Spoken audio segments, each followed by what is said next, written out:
Yeah, welcome everyone to this edition of HappierMe Live.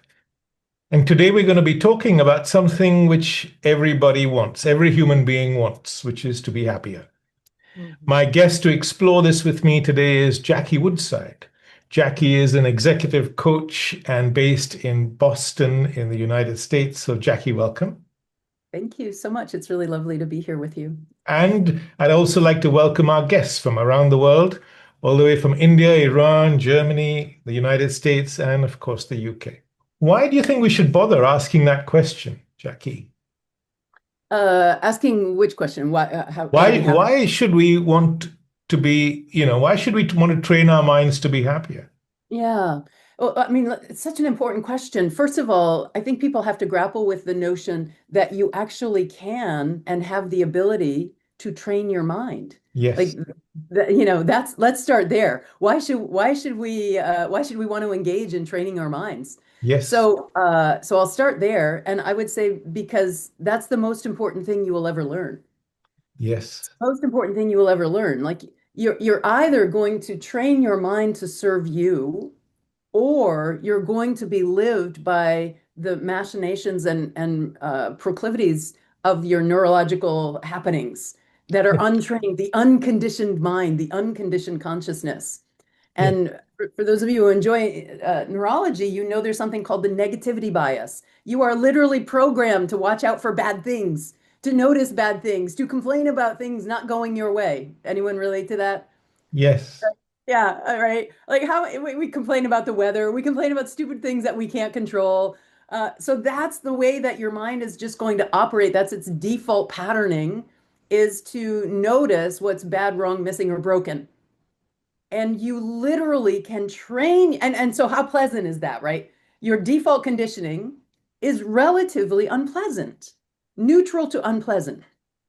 So why train your mind for happiness, Manoj? Great question.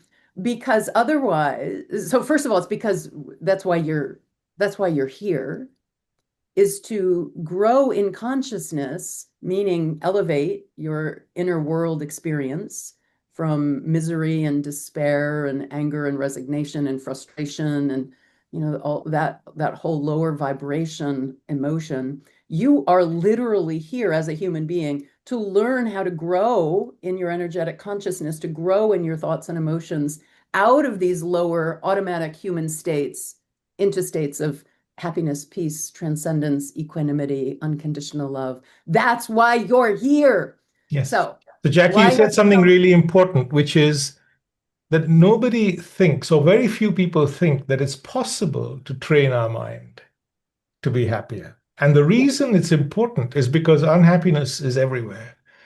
A third of teens have poor mental health, 70% of university students, 20% of people think of suicide, 76% of employees report poor mental health, anxiety is around 40%, burnout 50%, and more than half our relationships are unhappy. And if we had a mind that we had trained to be happier, all these numbers would be much, much less, right?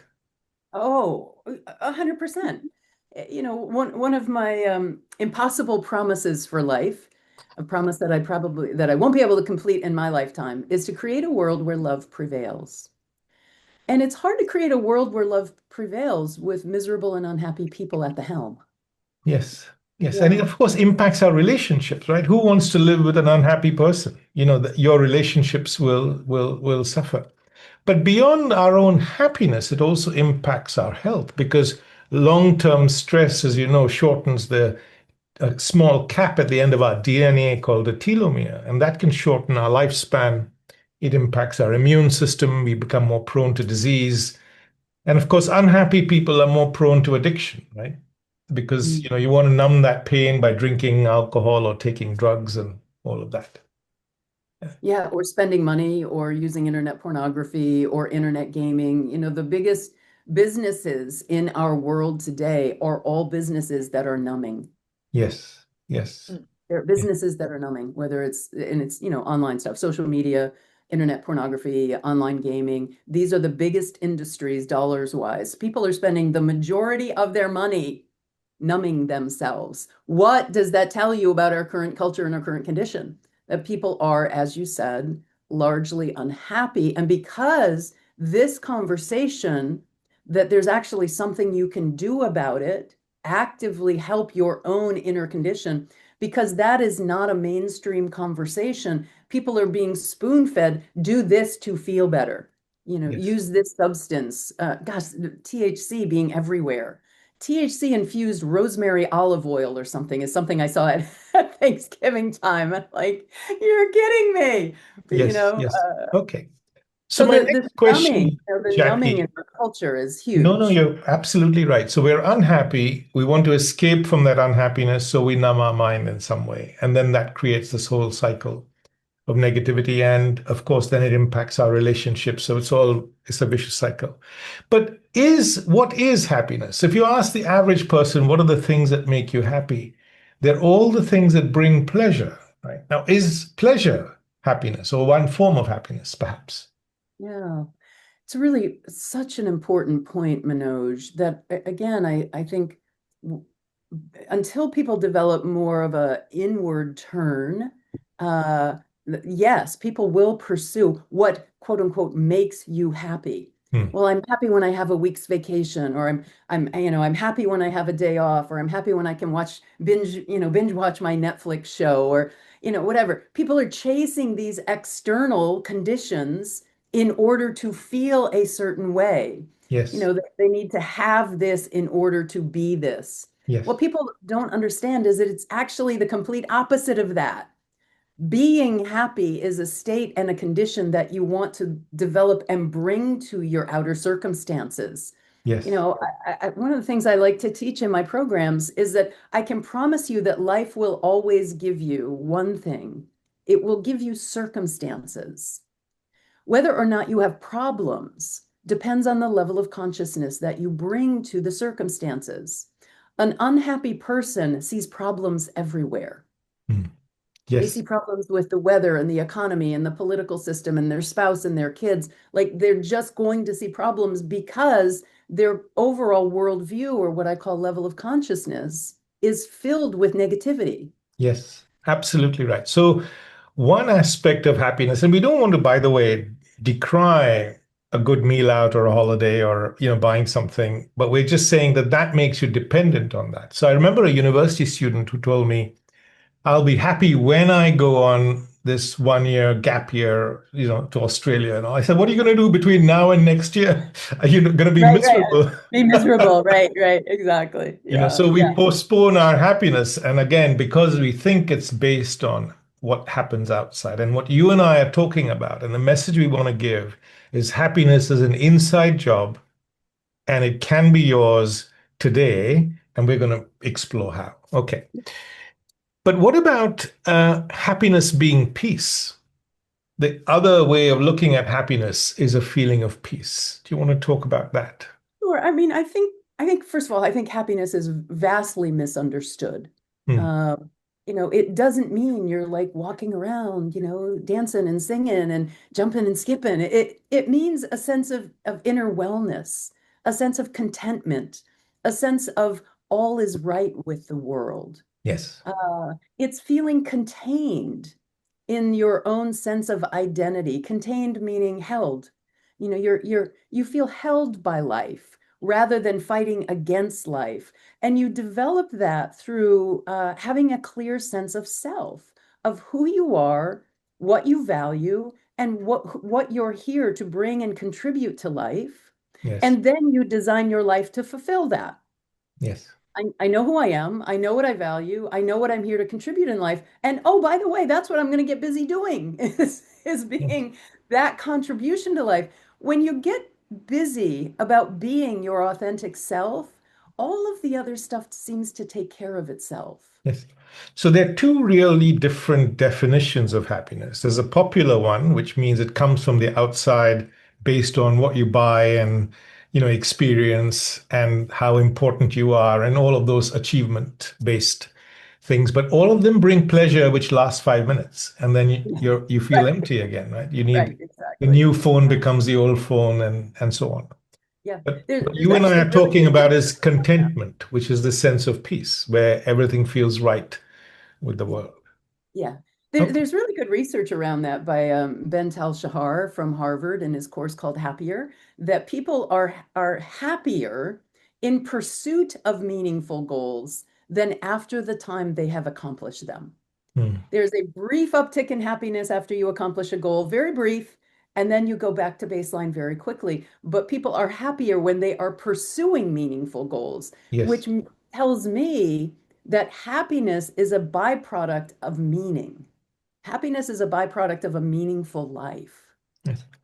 The other way of looking at it is to understand the nature of pleasure, because anything that brings pleasure will bring pleasure for 5 minutes, as you say, while you're waiting and anticipating. But once you get what you want, then you feel this emptiness again. Oh, And then that's you need it? to, then you need to chase it, right?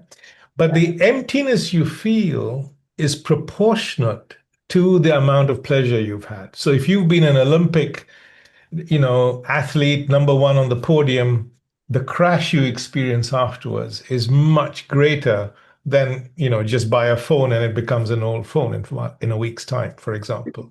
Yeah. So just that's the nature of pleasure. But peace is something else we're going to talk about. Okay, my next question to explore quickly is, why do we become unhappy? Why is the mind, our human mind, the way it's wired, all of us on this call, why has it got this tendency to unhappiness? Yeah. I think this really requires an understanding, a sophisticated understanding of the human condition. Mm, So I briefly mentioned that neurologically we are primed and programmed to notice what's bad, wrong, and missing. It's called the negativity bias, mm, and that is a design to keep us alive. mm. So that when the tiger jumps out of the bushes, you know to run instead of become tiger lunch.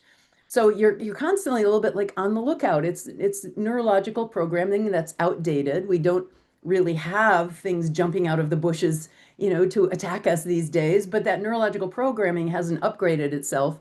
So neurologically, we're kind of programmed to notice. And so today it's like being socially isolated, being judged, being criticized, being embarrassed. People will defend at great lengths any sense of social isolation because today that literally means death. Being subjugated from the group, the community, is some kind of an experience of loss or death, metaphorically, not literally. And then the other thing that we have to contend with is psychologically, we have a mechanism called the ego that is designed for the exact same thing. It is designed for you to survive, not for you to thrive. So you have a negative experience, a boss that treats you poorly, and even though you work really hard and you give a lot, and then you get fired, and you think, well, I'm never doing that again. I'm just going to phone it in. I'm just going to do enough. That whole notion of like you get hurt or you have a bad experience and you say, I'll never do that again. I won't Yes. trust them again. All stems from the psychological mechanism of the ego, which is also designed to keep you alive, to keep you surviving rather than thriving. So understanding the mechanistic nature of the human condition, both neurologically through the negativity bias, psychologically through the design of the ego, when you understand that that's your condition, then you have the foundation to begin to transcend it. Yes. So you're saying two important things. One is that we have a negativity bias. Second, of course, is the ego in operation. And all of these operate unconsciously. So if we make the unconscious conscious, then we can have a degree of control. I think one more thing is our mind is wired to look out there for something to make us feel good in here. We never ask ourselves, why don't we feel good in here in the first place? So we're constantly chasing something out there, which could be money, pleasure, power, position, importance. If we don't get what we want, we become unhappy, disgruntled. Somebody is better than us, so we start comparing, and then we become miserable. If we do get what we want, we get bored quite quickly, and then we want to chase something new. And gradually, in all this chasing, our mind becomes dull.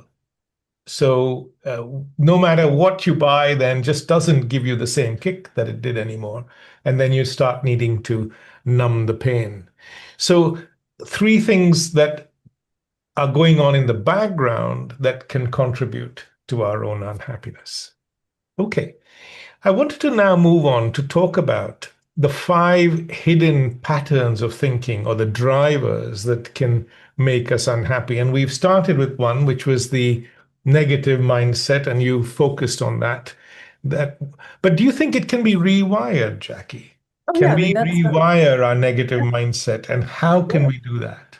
Yeah, that's the whole point of your app, the HappierMe app. That's the whole point of my entire body of work. I have a body of work called Use Your Mind to Train Your Brain. So absolutely, you can use your conscious mind Hmm, to redirect your thinking, and this is a huge body of work of how to do this and what kinds of strategies. But it begins with awareness, hmm. uh, and there are many paths to awareness. Journaling and meditation, or to and coaching or psychotherapy. There's 12-step programs. Oh, I could go on and on. There's so many good paths to developing self-awareness. That is the first key. Hmm. And then the second thing that you have to, in order to use your mind to train your brain, you have to be willing to recognize that you can't believe everything that you think. Oh Your my thoughts are God, that's such a beautiful line. I was not, just going to say that. Wonderful. Yes. your thoughts are not some capital T truth. They're just Yes. thoughts. They're Yes. just thoughts. So I've gone through a difficult run with my son lately. I have a 20-year-old son, and you can imagine the what I'm dealing with a 20-year-old son in today's world. And so I've had some challenges and difficulty, and I've gotten anxious about it. And so what I'm doing is I notice what my thoughts are, that I'm, going down these spirals of his life is going to be this and da da da. And then I'm like, is this how I want to use my mind? Isn't that a great question? And I'm like, no, I don't really want to use my mind this way. And Yes. then I choose to redirect my mind. So I catch it, I notice the thought, and then I challenge it. Is that how I want to use my mind? And then that gives me the space to change it. And I can turn it into a prayer, lean into faith rather than fear. But that's using my mind to train my brain. And the more I've been able to do that, the less anxious I am, the more peaceful I feel. I'm sleeping better at night. I'm more productive during the day because I've been able to use my mind to train my brain and have a better experience. Yes. So you said something really beautiful, which is we tend to believe what we think is true, Yeah, but we also believe what we feel is true. yeah, yeah, And that is something we never ever question. See? And just that ability to notice and question what we think and feel and ask, hey, could this not be true? My mind is telling me this. This is the story my mind is spinning for me right now, but it may not be true. yeah, And just that ability to question our own thinking and question what we're feeling. yeah, Oh my yeah, goodness, that itself is revolutionary in terms of how it can rewire our brain, yeah, shift from a negative mindset to something more positive. Okay, moving on. So that's our first pattern of thinking, unconscious part of being human. The second one is comparison. Our mind's automatically comparing ourselves with everyone else. And I was talking to Nadeem earlier how in the medical profession there's this huge culture of negativity. Everyone's got this negative mindset, comparing themselves with others, and it creates so much unhappiness. And of course, it's the big challenge for social media too, right? Everyone's comparing themselves with everyone. Do you see that in your practice? Oh my gosh, everywhere. And, I would say it's not just in the medical field, it's just that's where Nadeem is exposed to it. Hmm, No matter where I do consulting, in education or in medicine or even in spiritual communities, like it is the human condition. hmm, And people always think, oh, but it's worse where I'm working. Well, because that's your exposure to it. So of course, it feels like it's, so prevalent in that particular community or that particular subculture. But it really like tell me, you guys tell me, what subculture do you know that walks around like, I don't compare myself to anyone. yes, I, yes. I'm just constantly thinking positive thoughts about myself. There's not one. There is no community where that happens because we are, in fact, referring to the human condition. So comparison is part of the ploy of the ego because it needs to feel important and validated. That's not bad or wrong. It doesn't make you a raging narcissist. It's part of the survival mechanism that has you be able to move through life in a way where you feel a sense of agency and importance for yourself. And when that feels threatened in any way, the ego will react. The ego will react and have all kinds of, narration, the narrative in your head. So it's again going back to that same thing, like, oh, there's a thought.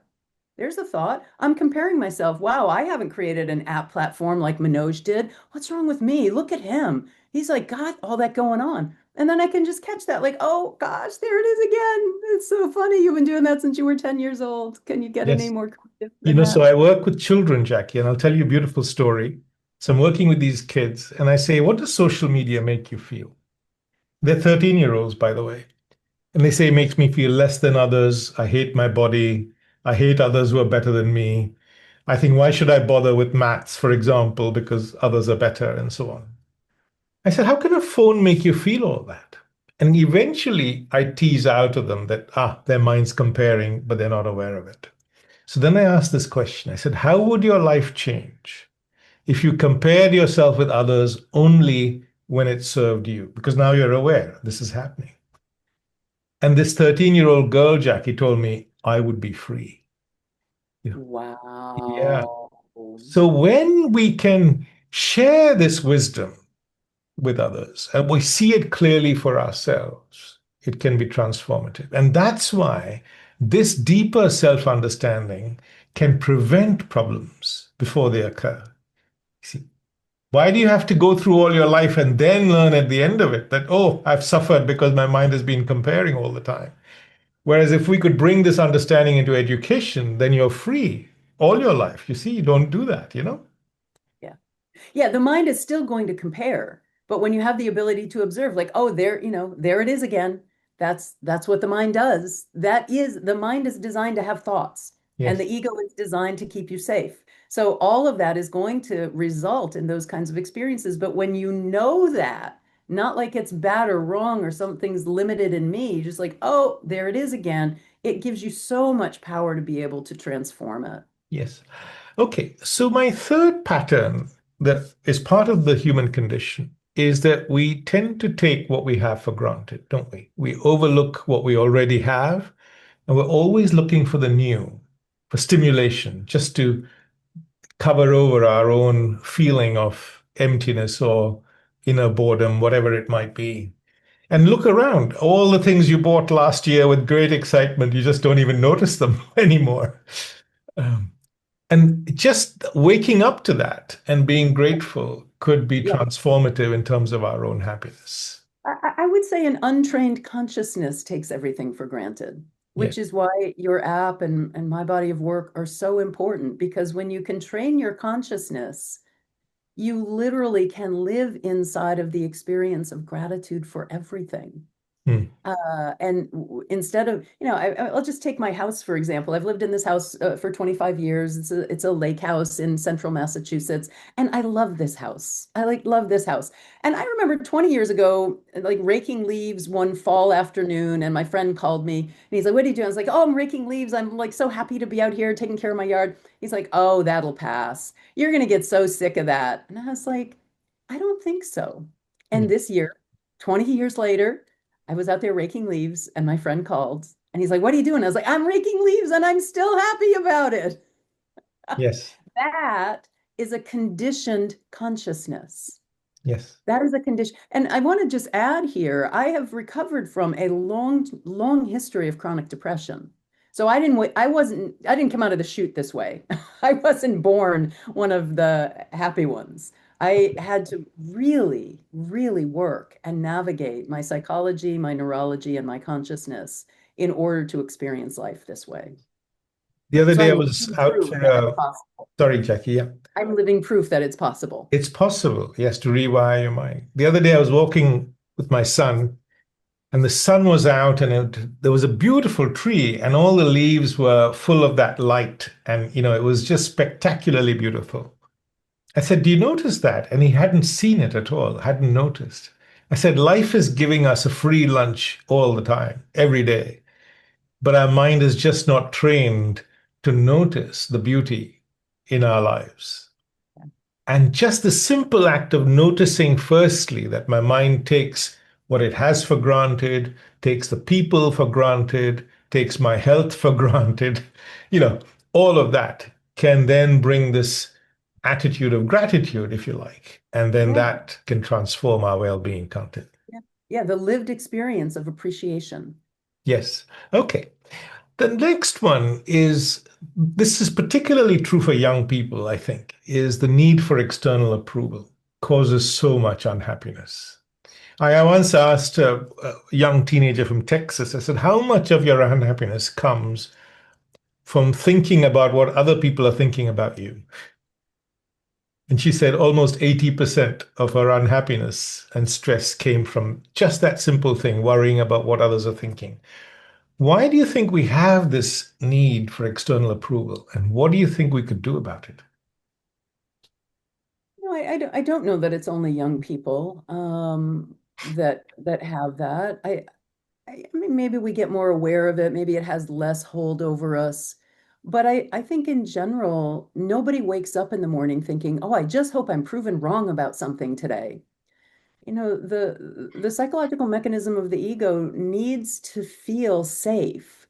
And one of the ways that we feel a sense of safety is by being mirrored. In fact, as you were speaking, I was just noticing, Crystal, your reactions and your smiles and your head nods, it's incredibly validating. And I was noticing, like, oh gosh, I'm not looking as much at the other people because Crystal is just so captivating in her smiles. That is my ego responding to external approval. So now, so now I'm going to look at Leah. Leah, smile at me. There we go. Like, right, I'm going to look at Nadeem and Sanjay because it's called mirror neurons. We experience a sense of well-being when positivity is mirrored back to us. Yes. We experience a sense of stress and negativity when negative emotion is mirrored back to us. So, being a public speaker, up on a stage, if I could have 20 crystals in the first 3 rows, I would give a great talk because I'm being validated and affirmed as I'm presenting. That will elevate my performance, my presentation. It elevates just even my neurology and how effective I am to think more quickly, think more clearly. So it is really, again, it's just part of the human condition. I mean, to keep coming back to that, but this is the topic that we're Yes. talking about. Yes. But the But it neurology behind that is, but we need to be validated in order to feel safe and take more risks. but it doesn't always serve us is the main thing. So to notice that that's what my mind is doing, but then I realize that worrying about what others are thinking about me and expecting others to like me before I can like myself, that doesn't make any sense because others are too busy thinking about their lives and what's happening to them. And so just this ability to wake up and see that. So for example, when I was a surgeon, I used to go around the wards at 3 in the morning. And I used to go to the nursing station and say, hey, how are you doing? And this one girl, Julia, said, they used to call me Mr. K. Oh, it's a tough life, Mr. K. I said, why? She says, nobody appreciates my worth. I said, do you realize that's what your mind is doing to you? You're expecting other people to appreciate you. And because you're not getting that, you're feeling miserable. Why do you need someone else to like you before you can like your job or like yourself? And just waking up to that gives us choices, to respond in a better way. Okay. Let's talk about acceptance and the power of acceptance, Jackie, to help us be happier. What do you have Yeah. to say about that? Yeah, I think I think developing the capacity to love what's so to be able to I define acceptance as seeing things the way that they are, and I define surrender as embracing the fact that there may be nothing I can do about it. Um, and I say that the cause of all of your suffering is your inability to recognize that things are the way they are. If there's anything you can do about to change circumstances that you don't like, then do it. If there's nothing you can do to change your circumstances, Yeah. then your job is to practice acceptance Otherwise, you are the cause of your own suffering. Yes. Yes. So beautifully And said. it's not a statement of resignation, it's a statement of wisdom. If Yes. there's nothing I can do to change the circumstance, then my job is an inward turn to my own sense of consciousness, my own thought processes, my own emotional stability. And that's what I've been practicing in this difficult moment with my son. Yes. 20 years old. I can't make him do anything. He's going to do what he's going to do. There's nothing I can do to change it. So the job isn't to try to, make him be a certain way, although there's still a little motherly instinct there. But it's to manage my own thoughts, emotions, and consciousness Yes. around something that perhaps I didn't want, something I don't approve of. We have stuff in our lives every day that we don't want to happen, whether it's, large scale political things on the macro level, or, more micro level of things with your spouse or your kids or your home, or the car breaks down or the furnace goes up or blah, blah, blah, blah, blah. I mean, life is a series of crap going on that we have opinions about, Yes. and So, I think that it's such wisdom to say, if there's something I can do about it, I will take action. If there's nothing I can do about it, I will work with my consciousness to be with peace, equanimity, and acceptance. yes. So accepting ourselves as we are, Yeah, yeah, accepting others as they are, and accepting life as it is and the world as it is can really help dissolve stress and anxiety, which doesn't actually mean that we're passive. It right. doesn't mean that we're not working hard to change things that we want to change, whatever it might be. But it's just you're doing that with a mind that's much more calm, that's less agitated, more effective, more capable, and so on, right?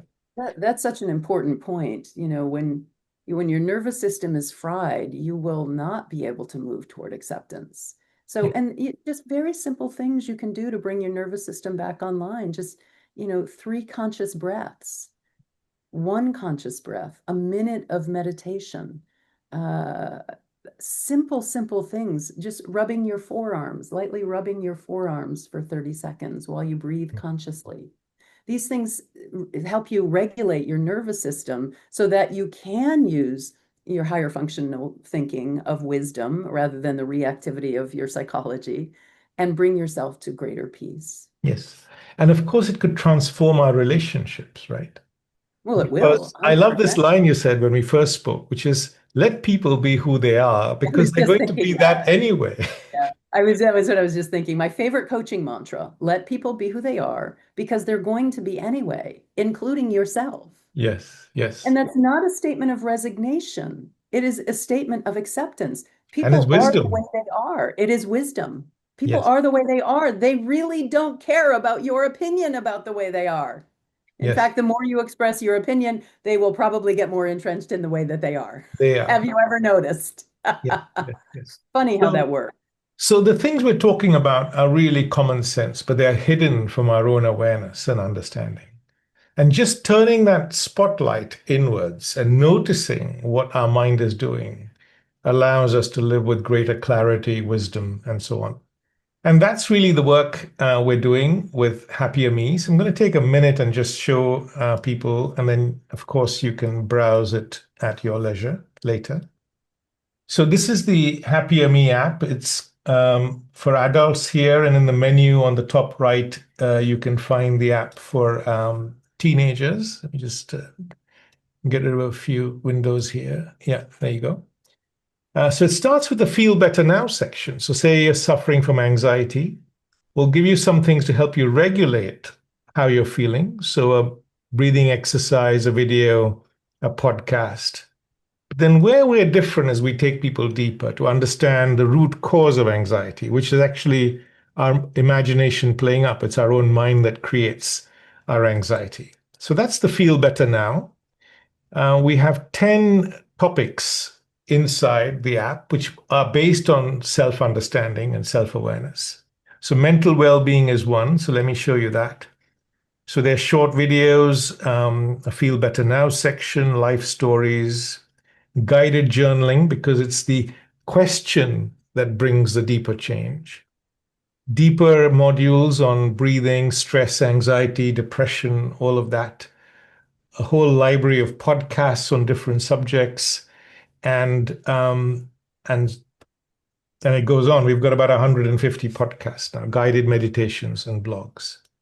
The explore section, you can contact a coach from within the app. But Pathway is a 5-step guided program to wisdom, or the word you used about improving your consciousness. So it starts with developing a calm mind, then learning about yourself. How do you learn about your own mind? So there are only 3 steps to inquiry. For example, you notice something, like I'm angry, you take ownership without judgment, and then you ask a question. What's going on in my mind to make me feel this way? And that opens the door to wisdom. And it could be, I'm taking what I have for granted, for example. Then you learn about all the things you and I have talked about today, how our mind works. So we're comparing all the time, or we are bored inside, or we looking for external approval, or we have emotional needs we want others to meet. Then you can manage your emotions using this understanding and then apply that to everything, to your relationships. We have a huge section on relationships, stress, communication. So it covers 4 big areas: mental well-being, work and leadership, addiction, and relationships. So that's really the app in short. And in the top right is the HappierMe app for teenagers, and different content but similar structure, including Teen Talk. And you can see lots of my conversation with Leah here. They're with young people from around the world. So I'm going to stop sharing now and open this conversation up for questions and comments. And I'll start, as I always do, with my friend Sanjay. Sanjay, do you have anything to add to this? Thank you. Thanks, Manoj. You always put me on the spot. Thank you so much. But you expect it, it's coming. So that makes me so happy. Yeah, so thanks a lot for that really wonderful and enriching discussion. I've always felt that happiness, by its very nature, I think it reminds me of that story of this anecdote. Maybe it comes from the Buddhist teachings about somebody has lost something, and they're looking for it outside the house because the street lamp there is bright, but they've lost the thing in the house.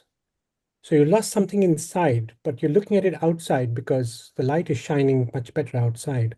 And I think that's kind of the nature of happiness. It's talked about such a lot. It's intricately linked to pleasure, which is what makes it so appealing. But I just wonder whether the question or the narrative should probably shift in terms of, and I like that word meaning that you use, Jackie, because I think most of life is about navigation on a daily basis, about what stuff is being thrown at you.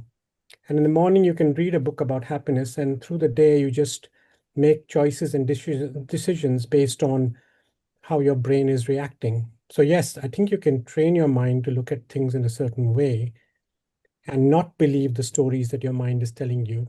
But I think the issue of meaning comes in. The issue of acceptance, I think, is really very, very valid, I think, in terms of, these are just words and terms which are really helpful.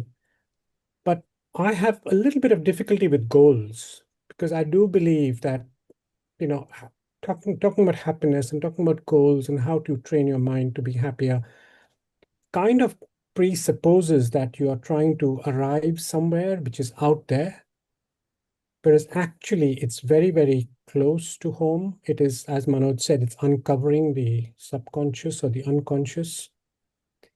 And it also gives me kind of a window into the transient nature of experience. Everything is changing, it's moving, it's dynamic.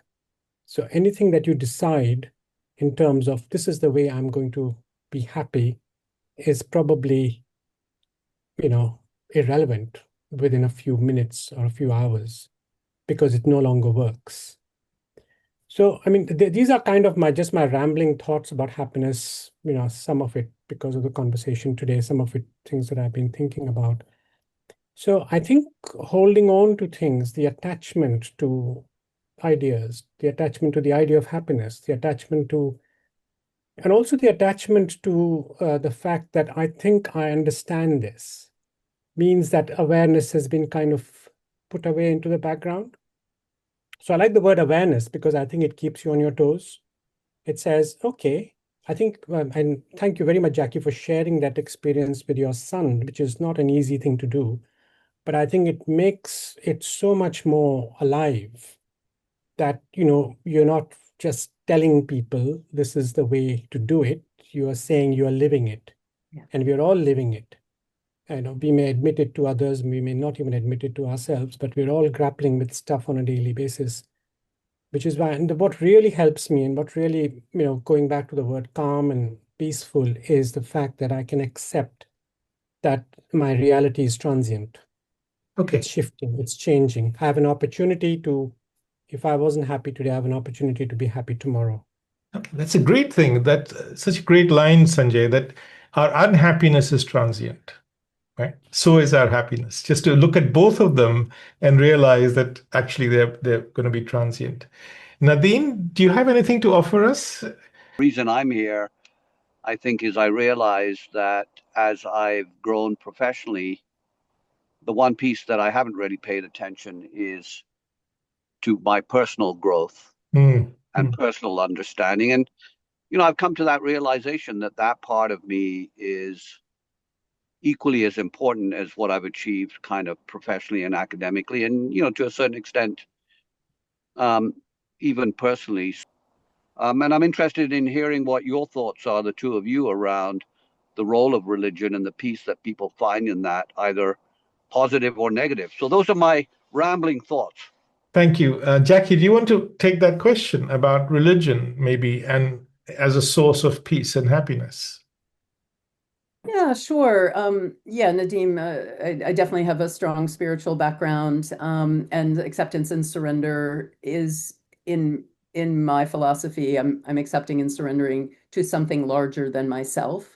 That there is an or animating energy, life force that's bigger than me. And I choose to cultivate beliefs that support me, like believing that things work together for a higher good, even when it looks like a mess. That belief brings me peace. I'm clear that it's a belief, not a fact, but I don't care. It's a belief that I've chosen and that I cultivate because it does give me a sense of happiness, peace, and containment as I move through life. I just choose to believe that life is unfolding for a higher good.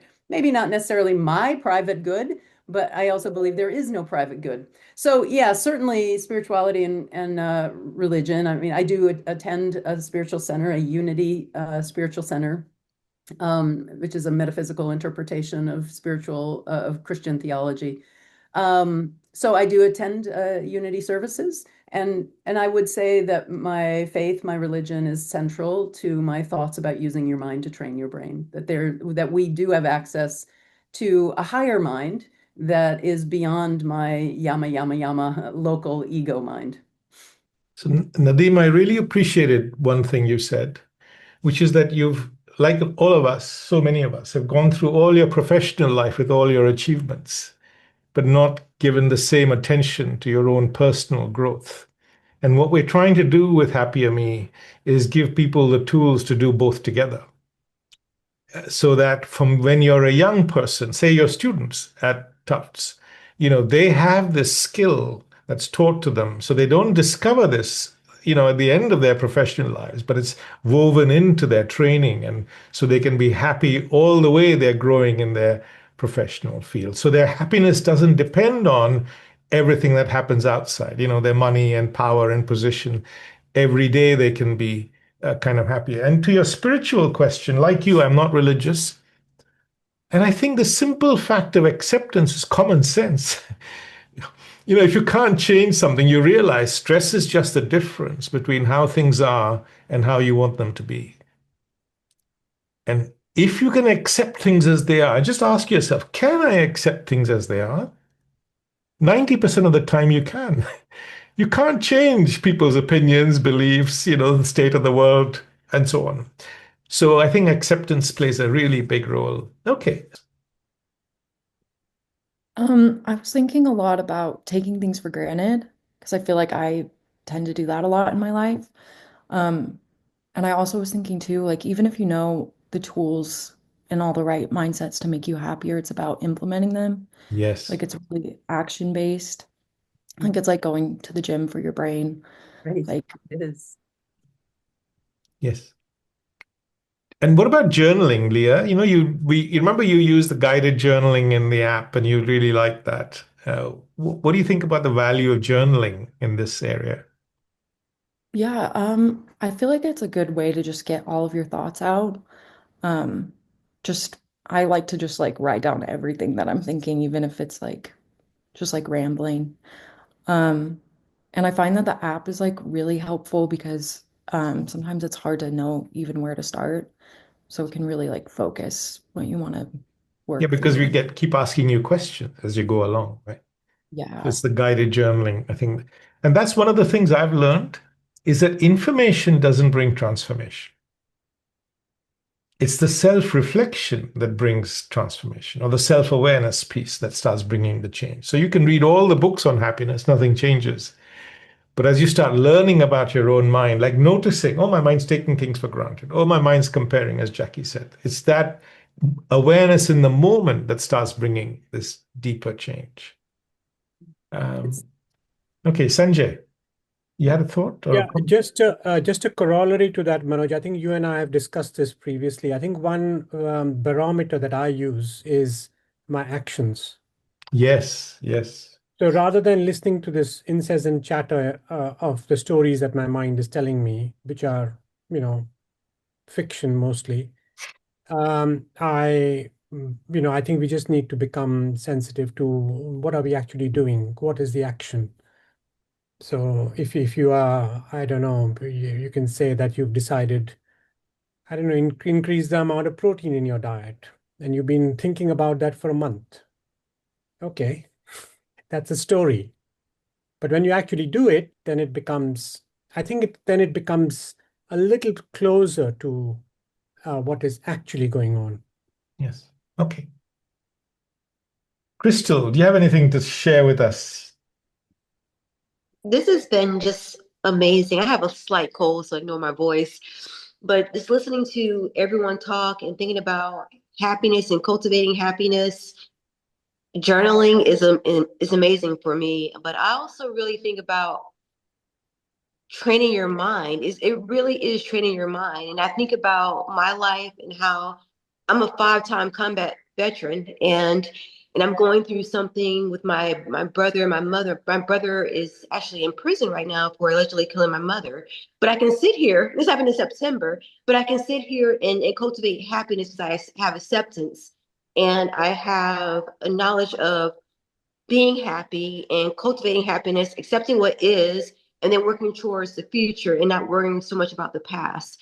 So I really love how everything starts within and really bringing that out. And so as I sit here smiling, you probably didn't know any of that about me, but I can wow. sit here and really channel my own internal happiness. And that shows just how powerful the mind is. So Well, this is well, grateful. I'm grateful for this. This is amazing. I'm so grateful. So thank you thank for you, this. Crystal. Thank you. Okay.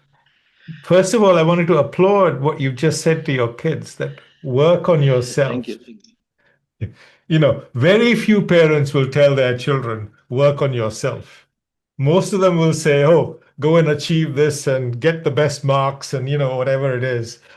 So that I wanted to applaud you. I think Thank you very much. Thank you. I think we can shift our mindset from unhappiness to happiness just by noticing we're unhappy, you know? And just by Yeah, noticing yeah. we're unhappy and telling ourselves that you can be happier, shift your mindset to a more positive one. I think having a more positive mindset, looking at any situation, even when I ask 10-year-old kids, I said, tell me what's the advantage or what's the positive way you can look at failure? You failed an exam. And the kids are just, oh, there's no positive way. Of course there is, I said. And then you tease it out of them and say, yeah, I'm going to become stronger. I'm going to become more resilient as a result of this failure. So there's always a more positive way of framing any situation.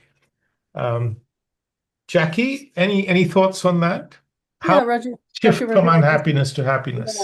I think that's such an important question, and isn't that what we all want to know, right? It's when we're suffering, we want to know when it will end.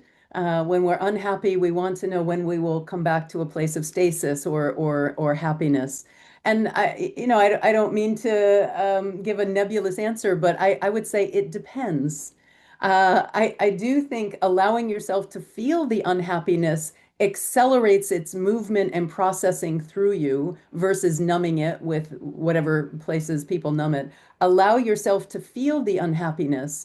But I think so that's the number one thing. And the second thing is if you don't have a regulated nervous system, it will be hard to come back to a sense of neutrality or happy, and then from unhappy to neutral to happy.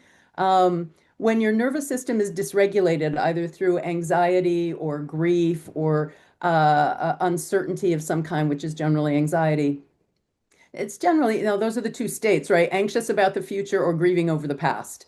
So when you're in one of those two states of grieving over the past or anxious about the future, your nervous system is not regulated.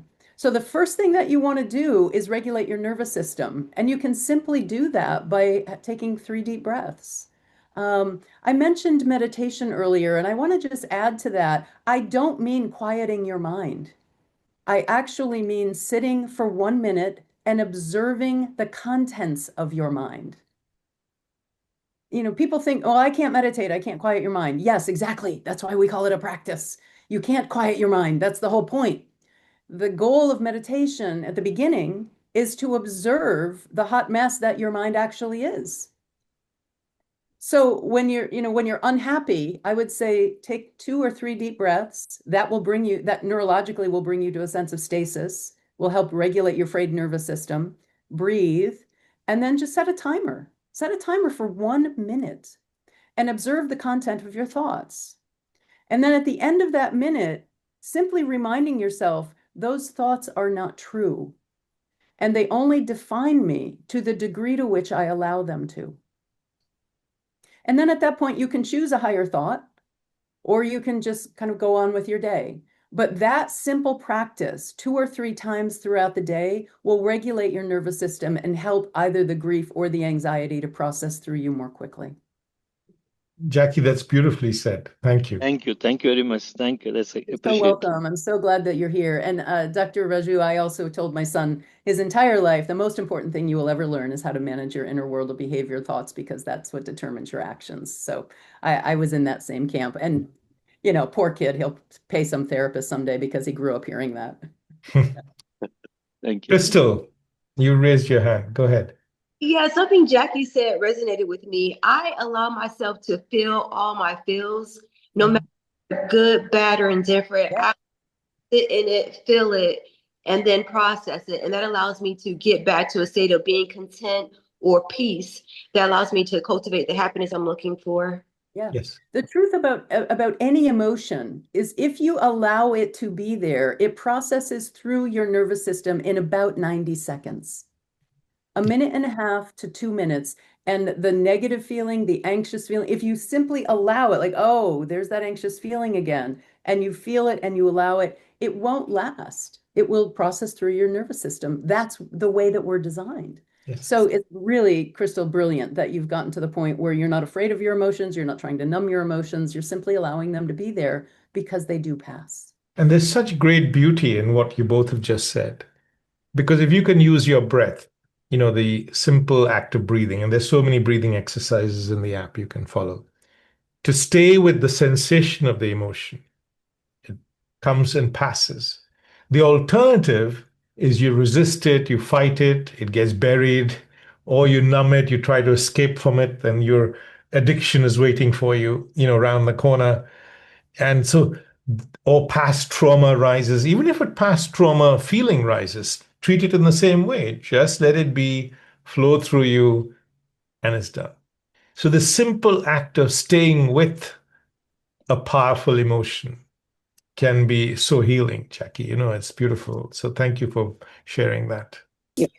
Well, I'm going to thank everyone and thank Jackie particularly for joining me. And I will share this recording with you all. But have a lovely day.